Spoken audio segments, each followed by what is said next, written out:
Hey, what's up guys, welcome to a new video. Today we're going to be taking a look at the Sony Xperia Z Ultra. It's one of the biggest phones out there right now, if not the biggest one. It has a 6.4-inch screen. Could it technically be considered a tablet?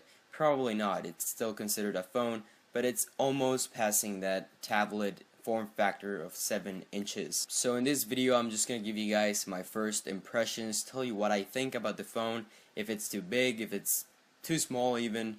We're going to be taking a look at all those details, but without any further ado, let's go ahead and jump straight into it. Alright guys, and the main thing you should know about this phone is that it has a 6.4-inch screen. It's arguably the biggest phone out there right now, competing mainly against the Samsung Galaxy Mega, which is the biggest phone Samsung currently has. Now the Samsung Galaxy Mega is a little bit smaller than the Xperia Z Ultra, and it's also a little bit of a worse phone. The Xperia Z Ultra has better specs, and it's also lighter and slimmer. So not only it's bigger, but it's also more portable. The Xperia Z Ultra is Sony's new addition to the Xperia line, and it goes behind the Xperia Z Ultra, which is the smaller version of this phone, which basically has almost the same components inside of the phone, same processor, but there are a few differences. For example, the camera is not the same. The Xperia Z Ultra has an 8 megapixel camera, while the Xperia Z has a 13 megapixel camera,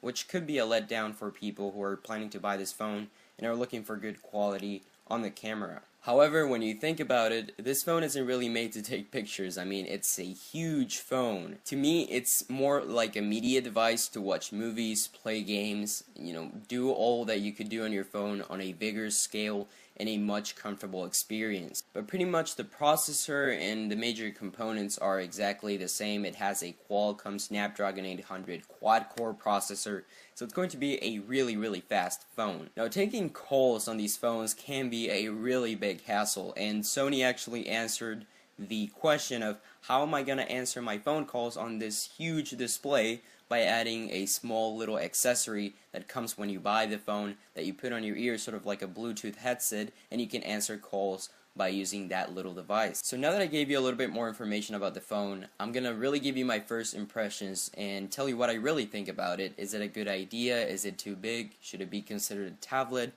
Well, to be honest, it's a really good idea. It's a good phone. It has a 1080p display, a good processor, good specs, and it could be really used more as a media device, like I said before, so you can watch movies, games. Now, is it too big? That is the real question here, and I think most people are really going to struggle with this kind of display. Putting it in their pockets can be a hassle, answering calls, even with a little device, may be a hassle, and even though it may cause a problem for some people, I think other people are going to take advantage of this huge screen. So there you go guys, those were my first impressions of the Sony Xperia Z Ultra. Hope you guys enjoyed the video. Let me know in the comments section down below what do you guys think about the phone, and if you'd like to see more content from me, make sure to subscribe to my YouTube channel, and I'll see you guys on the next video.